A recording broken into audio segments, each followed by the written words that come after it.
guys, welcome along to Hellmouth Hotline. I am your host, Rodney Stewart. We're getting on to Buffy the Vampire Slayer again. We're on to Season 5, Episode 1, with a little episode entitled Buffy vs. Dracula. Now, it was only a matter of time before they tackled the Dracula character within the series. And, yeah, depending on who you are, it's either hit or miss this episode. I fairly enjoyed it, but I don't know, there was just the vampire character was good in this episode. Randolph Martin plays him, but for me, probably could have been a little bit better, or a little bit of a better version of that character. It is Buffy the Vampire Slayer, so you've got that horror element, but you still have that little bit of comedy sprinkled throughout it, and there is a little bit of comedic value to the Dracula character in this episode. So, spoilers ahead. If you've never seen Buffy the Vampire Slayer, don't listen to this episode. Go watch the show itself. I would highly recommend the entire run, essentially. Well, Season 4, if you've been listening to this podcast, you know it's not really the high point for me, but overall, fantastic episode. So, in the episode, Buffy, at the very beginning, she's not sleeping that well, so she goes out to patrol in the cemetery, takes out a vampire, and returns back to bed with Riley. On a sunny day later on, Buffy and her friends are at the beach. She's playing catch with Riley, having a bit of a good time. Xander tries to light a barbecue, can't do it, being his hapless self, and Willow helps him with a fire spell. Just then, a storm suddenly breaks, and they freak out and have to get their gear together and leave.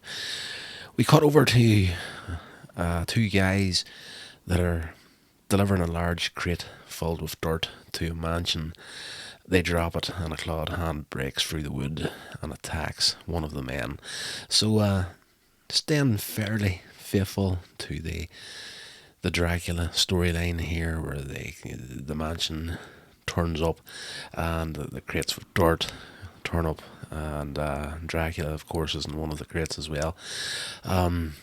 Later on, Giles has Willow scan books so that they can be resources for the gang.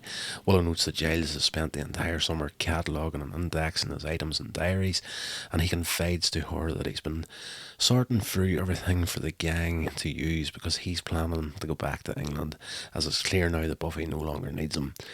He insists that he's proud of how independent Buffy has become, and is now certain that she and the Scoobies can deal with the whole thing without him. Of course, Willow wasn't happy to hear about this, but he wants her to keep it to herself, and he can tell Buffy in his own good time. Over at Buffy's mother's house, Buffy's having dinner with her, but ends the meal fairly quickly, announcing that she's going out on patrol. And Joyce, she kind of remarks that she's going to have to get used to the house being empty and quiet again. We cut over to the cemetery, and Buffy encounters a vampire who appears from a mist and introduces himself as Dracula. She's flattered when he tells her she is known throughout the world, but discomforted when he says her power is rooted in darkness. When she tries to stake the Dracula, he disappears and reappears somewhere else. Just classic Dracula style. Xander and Willow arrive to see Dracula before he turns into a bat and flies away. Back over at the apartment, Buffy, Willow and Anya discuss how amazing Dracula is, and Riley and Xander and Tara express their jealousy towards the Count. Willow attempts to attract attention to Giles and his usefulness, but the rest seem oblivious to the reason why she's doing it. She's trying to big him up as like he's needed to work out what's going on here. Later on, as Xander's walking home, he encounters Dracula, and Dracula, using hypnotic charms and promises of immortality, the vampire persuades Xander to be his emissary to lure the Slayer to him. So again, they're going very close to the the myth of Dracula and what he can do, and Xander's going to be his little bitch in this episode. Buffy awakens to find Dracula in her bedroom. She's helpless against his powers, and she's unable to stop him from biting and drinking from her. Upon waking the next morning, Buffy looks in the mirror and sees the puncture wounds on her neck, and she tries to hide them with a scarf. We cut over to Giles' apartment, and the gang discusses their plan of attack. After hearing about Dracula's relationship with his prey, Buffy leaves abruptly. It's like he'll bite someone but not turn them, but use that there to kind of use him to do his following. Is that even proper England? I'm not 100% sure.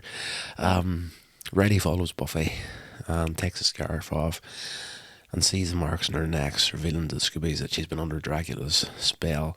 However, Xander has a strange hunger for spiders and attempts to defend the Dark Master with his friends.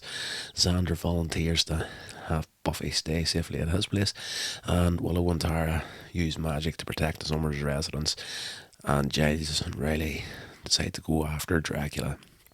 In the basement, in Xander's basement, Anya complains about not going after Dracula herself. Xander locks her in the closet and takes the unwilling slayer to his master. Well, the willing slayer, whatever way you want to say it here. She's under the spell, so she's willing, but I'm sure at the core she doesn't really want to go. Facing Dracula alone, Buffy tries to take control and stake him, but he immediately makes her put the stake down. Meanwhile, Riley and Giles discover the castle he's living in, remarking how they've never noticed it before, and enter it carefully.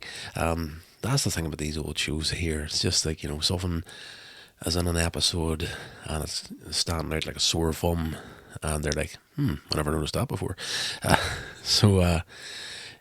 Inside, Dracula tells Buffy all the things he will teach her about being a slayer while she struggles to resist him. Xander tries to stop Riley from going after Dracula, but Riley quickly knocks him out. Giles finds himself the victim of the Three Sisters, who effectively keep him distracted. A good bit of comedy there with Giles and the three vampire sisters. If you've seen Bram Stoker's Dracula, you've seen was it Keanu Reeves was in it, and they got sidetracked by these three women, and there's a lot of that going on in this episode for Giles, who's getting looked after nicely by these three sisters. So Dracula offers his blood to Buffy, and she hesitantly takes a drink. Buffy sees flashes of memories and manages to break his control over her. Riley rescues Giles from the sister vampires, and they go after Buffy. And even though Giles is kind of like, I kind of want to stay here. Buffy and Dracula fight throughout the room. They has a little courtroom sort of a thing. Long table, chairs, the whole flipping 9 yards. So they fight. The choreography of this fight, very, very good, until she manages to stake him and take him out. Xander complains about being the one who had to eat the spiders, and after they leave, Dracula comes back from the dead, starts to, he's dusted.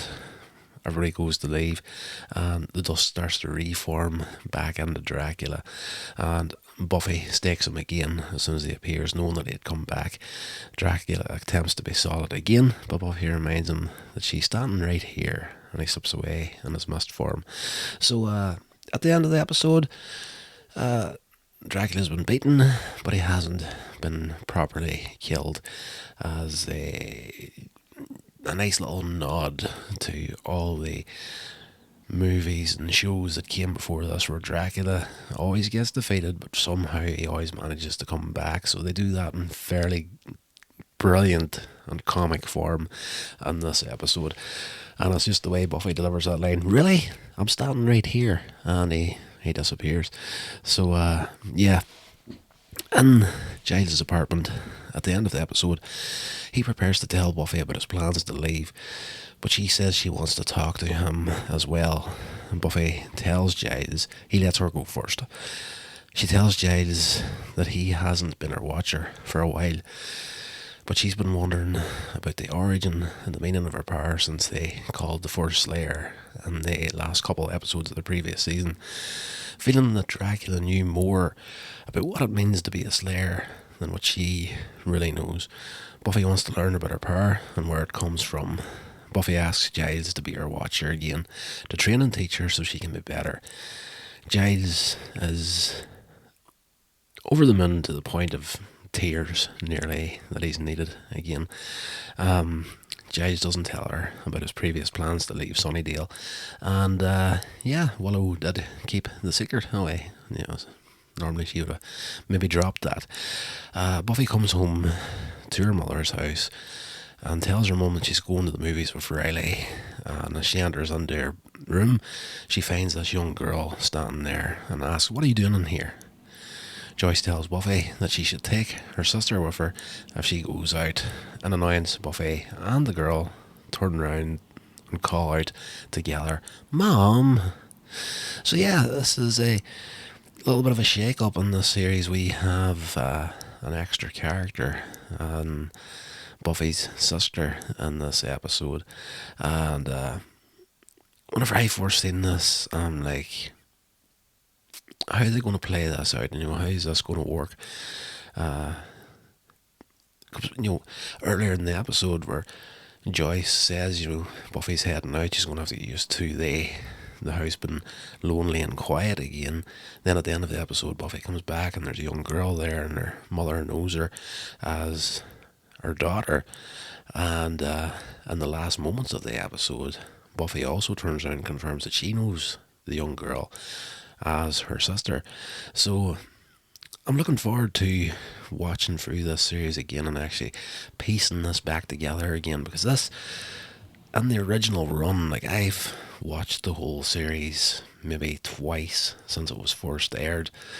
In all fairness, this series in total, from here to the end of the series actually, is a bit of a blank spot for me at the minute, because I'm talking, the last time I probably watched this series back to back is probably 15 years plus at this point.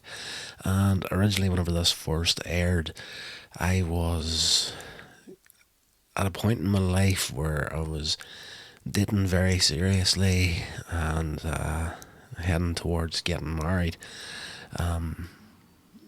Was it even, I might have been married at that stage, I can't recall. I'm at the age now, I'm 47 years old, I'm at the age now where, thinking back that far, getting a little bit harder by the day. But I did kind of fall out of this series back then when it was originally running, and if I did catch it, it was usually whenever I was hanging out with a friend of mine on a Friday evening when it was on TV. So we were kind of watching the episode, but you were sort of bullshitting with your pals at the same time. But I'm looking forward to watching this again and getting a reminder of how they brought Dawn into it, the sister played by Michelle Trachtenberg, who unfortunately is now passed on. A bit of a shock to the system there whenever the news broke about that happening. But I'm looking forward to checking it out again. As annoying as it's going to be, I have to say now, the character of Dawn in the episode, or in this series in general, is your typical teenage sister that is kind of always complaining about something, and the level of being annoying that comes from Dawn throughout the series is breathtakingly flipping. You just want to reach into the screen and shake her a few times, just like you catch a grip, grow up sort of a deal. But it is what it is. A great series, has to be said. That's going to do it for the episode now. I'm just kind of trying to kill time by talking shit here at this point. So I'm going to go. Hope you enjoyed this episode. If you did, give it a little rating and review, share it along, do all that good social media stuff. If you want to contact directly, you can via Hellmouth Hotline at gmail.com. And until the next episode, whatever you're doing, stay safe, and I'll talk to you all later. This has been a production of Coins Age Media. Thank you so much for listening.